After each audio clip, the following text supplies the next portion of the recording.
Bonjour à tous, nous voici pour la troisième vidéo qui nous parle de l'initiation au tarot, si possible le tarot de Marseille.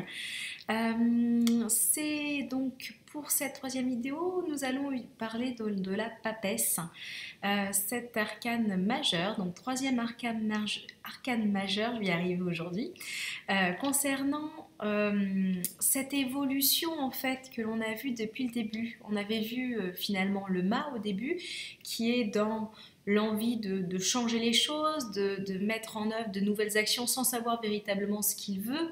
Et puis nous sommes passés au magicien, au battleur, qui lui commence à savoir ce qu'il a envie d'entreprendre et il va aller vers l'action, il a toutes les compétences pour réussir. Nous arrivons donc à cette troisième carte, la carte numéro 2. Souvenez-vous, le mât, c'est une carte 0 ou sans nombre. Et donc, la papesse, la carte numéro 2. Donc c'est une femme qui semble être très sage avec un livre ouvert, qui est en réflexion par rapport à la situation qu'elle est en train de vivre. Finalement, la papesse, c'est le symbole de la sagesse, véritablement. Alors concrètement, parce que c'est vrai que c'est toujours un petit peu compliqué quand on découvre le tarot de bien comprendre ce qu'elle représente, eh bien cette papesse, évidemment, c'est la voie de la sagesse. C'est le temps de prendre, de se mettre à la réflexion, dans l'introspection, pour pouvoir vraiment mûrir les projets. Nous avons donc juste avant le battleur qui est très dans l'action, très dynamique, qui est prêt à franchir toutes les montagnes pour réussir.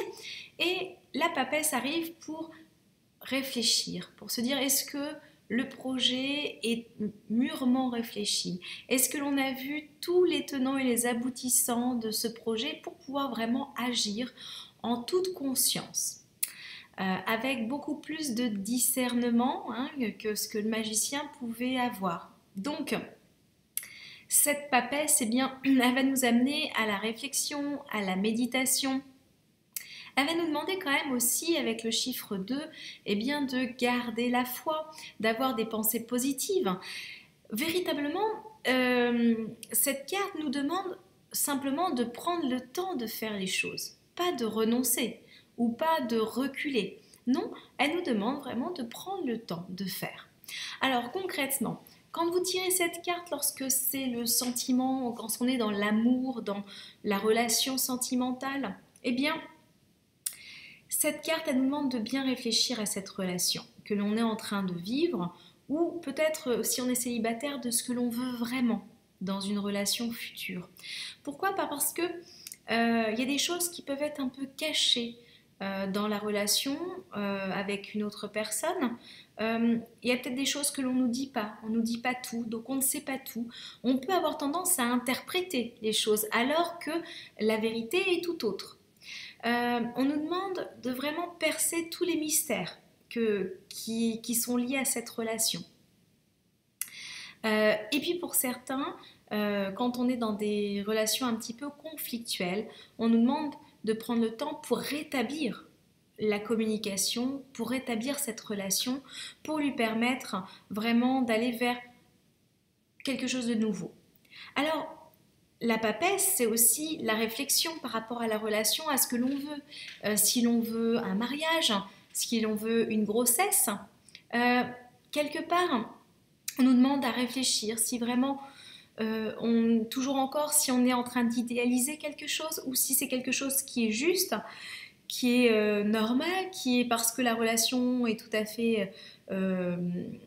semble tout à fait parfaite, mais est-ce que des deux côtés, les choses sont claires? Est-ce qu'il est... Donc finalement, c'est comment communiquer dans la relation amoureuse, réfléchir véritablement à ce que l'on veut, concrètement, avec beaucoup de discernement et sans idéalisation, sans conte de fées. Au niveau du travail, là, on va aller véritablement vous demander de prendre patience parce que les choses se mettent en place, mais vous ne voyez pas encore de résultats. Ça finira par payer.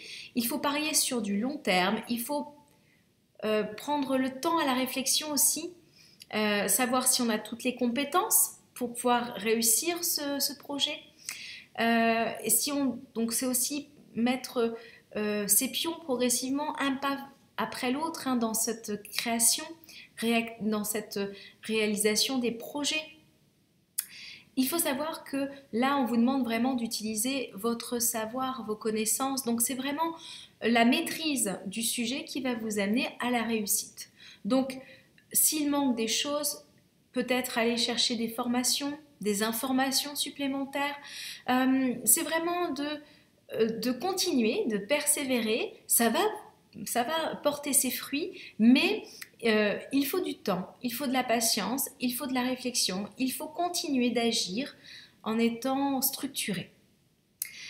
Au niveau de l'argent, quand vous tirez cette carte, eh bien là, on vous dit que c'est plus sagesse. Donc toujours pareil, la sagesse avec la papesse, c'est mettre de l'argent de côté, c'est peut-être investir dans quelque chose de sécuritaire. Donc c'est vraiment, on vous amène à la sécurité avec la papesse. On peut peut-être aussi penser que effectivement vous allez peut-être demander d'avoir un crédit pour une maison, pour un projet, pour une voiture, etc. Et finalement, eh bien, les choses vont se faire. Peut-être que ça va prendre un petit peu de temps, on va vous demander de créer un dossier qui soit bien construit, qui mette toutes les chances de votre côté en fait pour que ce soit réalisé. Mais dans l'ensemble, on vous demande finalement de faire les choses consciencieusement pour que ça fonctionne. Ça ne veut pas dire que ça ne va pas fonctionner, ça veut dire simplement que on vous demande de mettre toutes les chances de votre côté. Au niveau de la santé, avec la papesse, eh bien, là vraiment, on vous demande de prendre du temps pour vous, de prendre du temps pour prendre soin de votre santé, de votre bien-être, de vos conditions physiques, de prendre soin de votre alimentation, de prendre soin de vos émotions. On vous demande vraiment de réfléchir à ce qui est bon pour vous, pour votre santé. Si vous êtes malade, eh bien prenez le temps de vous reposer, de vous écouter, de vraiment vous câliner. C'est un moment d'introspection véritablement. Sur cette carte, là c'est le tarot de Marseille. Vous avez aussi donc le tarot des anges avec Dorine Virtue qui elle se présente comme la grande prêtresse. Donc là il est marqué: fiez-vous à votre intuition, soyez patient. Avant de passer à l'action, prenez le temps de réfléchir à ce que vous voulez. Donc, ça revient de toute manière à la même chose. Simplement, la petite information, c'est l'archange Aniel cet archange Aniel, eh bien, il a des dons psychiques, il est dans l'intuition, il est dans l'énergie féminine aussi. Donc, en fait, on vous guide à prendre soin d'écouter ce que vous voulez véritablement. Voilà, on vous demande à vraiment aller à l'écoute de vous véritablement et pas simplement d'une vision de l'esprit, mais d'être avec vous. Parce que le projet que vous êtes en train de mener, que ce soit une relation sentimentale, un projet professionnel ou l'envie de mettre de l'argent de côté et de faire des choses concrètes pour votre sécurité financière, eh bien on vous demande d'agir avec le cœur finalement, avec ce qui est au fond de vous, ce que vous ressentez, ce qui est juste pour vous. Voilà, donc cet archange Aniel, il vous amène à aller vers, comme un guide, à écouter vos guides, à vous écouter véritablement. La troisième carte des tarots que je souhaite vous présenter, c'est toujours pareil, le tarot de l'ange liberté. C'est la dame des étoiles infinies. Donc là, on voit vraiment combien elle est merveilleuse et lumineuse.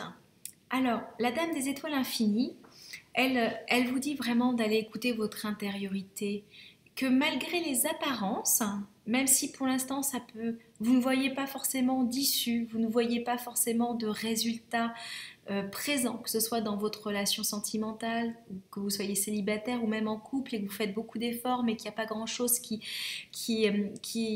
évolue pour l'instant dans cette relation, que vous souhaitiez mettre un enfant au monde mais que vous ayez du mal à être enceinte, eh bien, on vous dit que même si ça met du temps, malgré les apparences, ils ne font pas renoncer. Il faut simplement, ce n'est pas un blocage, il faut juste réajuster ce que vous êtes en train de réaliser.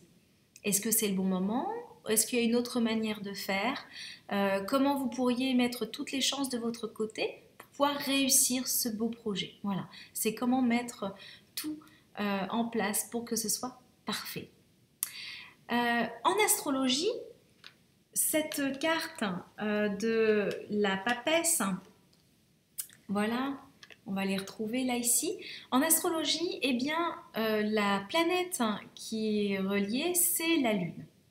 C'est la Lune. Et la Lune, on peut dire que dans l'astrologie, la Lune, ça peut à la fois être dans le feu et dans l'eau, ça peut être à la fois dans l'action et dans l'introspection. On est dans les deux mouvements, dans des mouvements qui nous demandent la réflexion, qui nous demandent de poser les choses, qui parfois nous amènent dans un inconfort. C'est un peu comme si on était dans un carrefour avec nous-mêmes. Pas un carrefour où nous devons faire des choix, mais un carrefour pour bien discerner ce qui est bon pour nous de ce qui n'est pas. De prendre des vraies décisions pour agir dans les bonnes conditions pour que ça puisse être réalisable. Voilà, c'est pour être sûr que vous soyez sur le bon chemin avec la manière dont vous agissez sur ce chemin. Peut-être que des fois c'est simplement, comme je vous disais, un réajustement pour aller vers toujours sur ce même objectif, mais d'une manière un petit peu différente. Voilà.